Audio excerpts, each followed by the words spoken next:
Dictation शुरू होगा 5 second बाद। कहानी किसी एक की नहीं, वह कहने वालों की है, सुनने वालों की भी। विराम। इसकी, उसकी, सबकी, सृष्टि, समूचे परिवार की। विराम। नानी की मुहर इस पर है। विराम। इस लोक की प्रजा होने के कारण हर किसी की कहानी लिखी और सुनी जा सकती है।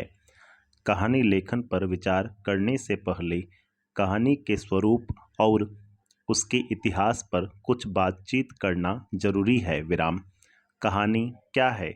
अलग अलग लेखकों और विद्वानों ने कहानी की विभिन्न परिभाषाएं दी हैं और एक परिभाषा सबको मान्य नहीं है। विराम।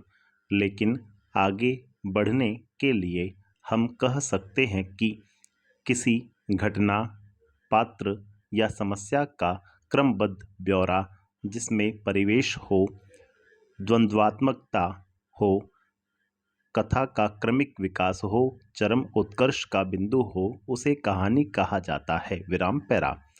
वास्तव में कहानी हमारे जीवन से इतनी निकट या उसका इतना अविभाज्य हिस्सा है कि हर आदमी किसी न किसी रूप में कहानी सुनता और सुनाता है। विराम। क्या आप जानते हैं कि यदि कोई आदमी किसी बात को बहुत घुमा फिरा कर कह रहा हो तो सुनने वाला कहता है, कहानी न सुनाओ, जल्दी से बताओ कि क्या हुआ। प्रत्येक मनुष्य में अपने अनुभव बांटने और दूसरों के अनुभवों को जानने की प्राकृतिक इच्छा है। अर्थात हम सब अपनी बातें किसी को सुनाना और दूसरों की सुनना चाहते हैं। विराम। इसलिए यह कहा जा सकता है, हर आदमी में कहानी लिखने का मूल भाव निहित है। विराम। यह बात दूसरी है कि कुछ लोगों में इस भाव का विकास हो जाता है और कुछ इसे विकसित नहीं करते। विराम पैरा। जहाँ तक कहानी के इतिहास का सवाल है, वह उतना ही पुराना है जितना मानव इतिहास, क्योंकि कहानी मानव स्वभाव और प्रकृति का हिस्सा है। विराम। धीरे धीरे कहानी कहने की आदिम कला का विकास होने लगा। विराम। कथावाचक कहानियाँ सुनाते थे। विराम। किसी घटना, युद्ध, प्रेम, प्रतिशोध के किस्से सुनाए जाते थे। विराम। मानव स्वभाव का एक गुण कल्पना भी है। विराम। सच्ची घटनाओं पर आधारित कथा कहानी सुनाते सुनाते उसमें कल्पना का सम्मिश्रण भी होने लगा, क्योंकि प्रायः मनुष्य वह सुनना चाहता है जो उसे प्रिय है। विराम।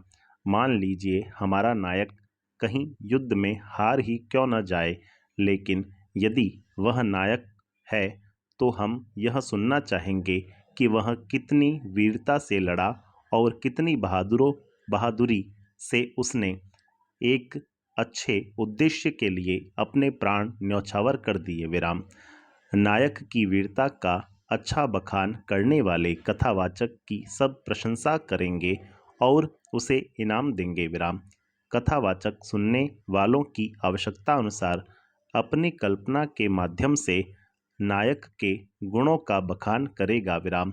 मौखिक कहानी की परंपरा हमारे देश में बहुत पुरानी है और देश के कई भागों, विशेष रूप से राजस्थान में प्रचलित है। विराम पैरा। प्राचीन काल में मौखिक कहानियों की लोकप्रियता इसलिए भी थी कि इससे बड़ा संचार का कोई और माध्यम नहीं था। विराम। इस कारण धर्म प्रचारकों ने भी अपने सिद्धांत और विचार लोगों तक पहुंचाने के लिए कहानी का सहारा लिया था। विराम।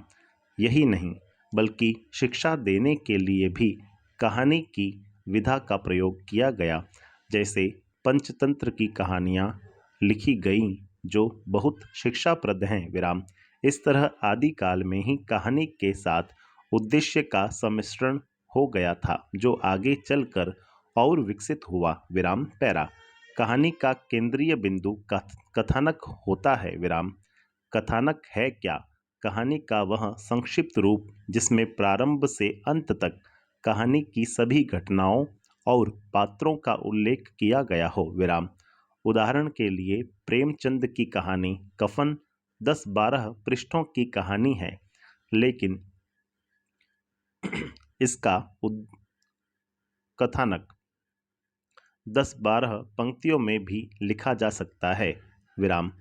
घिसू और माधव गांव के दो गरीब और आलसी किसान हैं। विराम।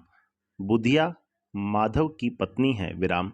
वह प्रसव पीड़ा से कोठरी के अंदर तड़प रही है। विराम।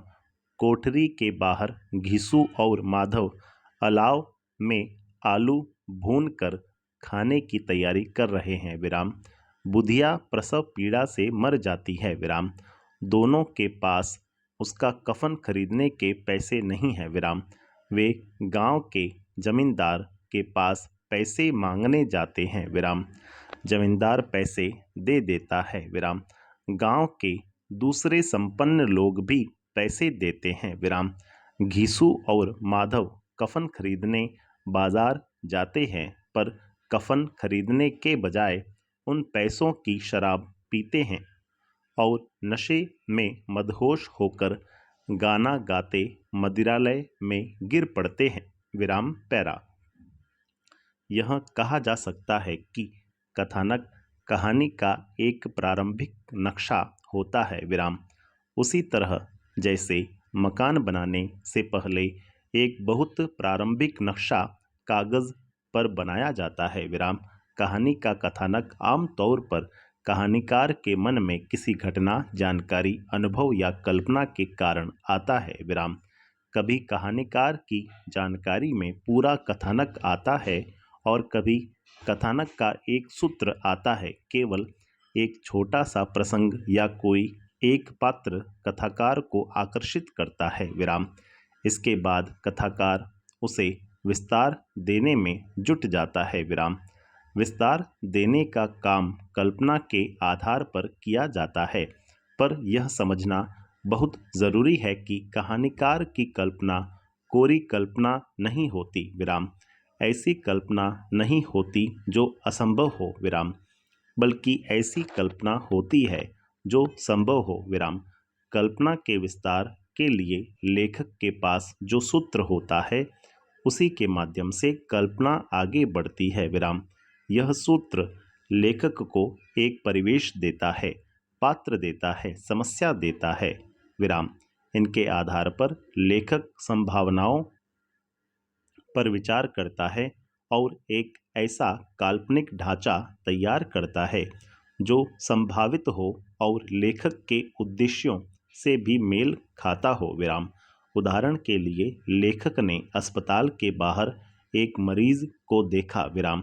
जानकारी मिली कि यह मरीज पिछले 1 सप्ताह से लगातार आ रहा है, पर अभी तक उसे यह मौका नहीं मिल सका है कि डॉक्टर को दिखा सके। विराम। इस जानकारी के बाद लेखक की कल्पना अस्पताल, वहाँ की व्यवस्था, पात्रों आदि की गतिविधियों पर केंद्रित हो जाएगी। विराम।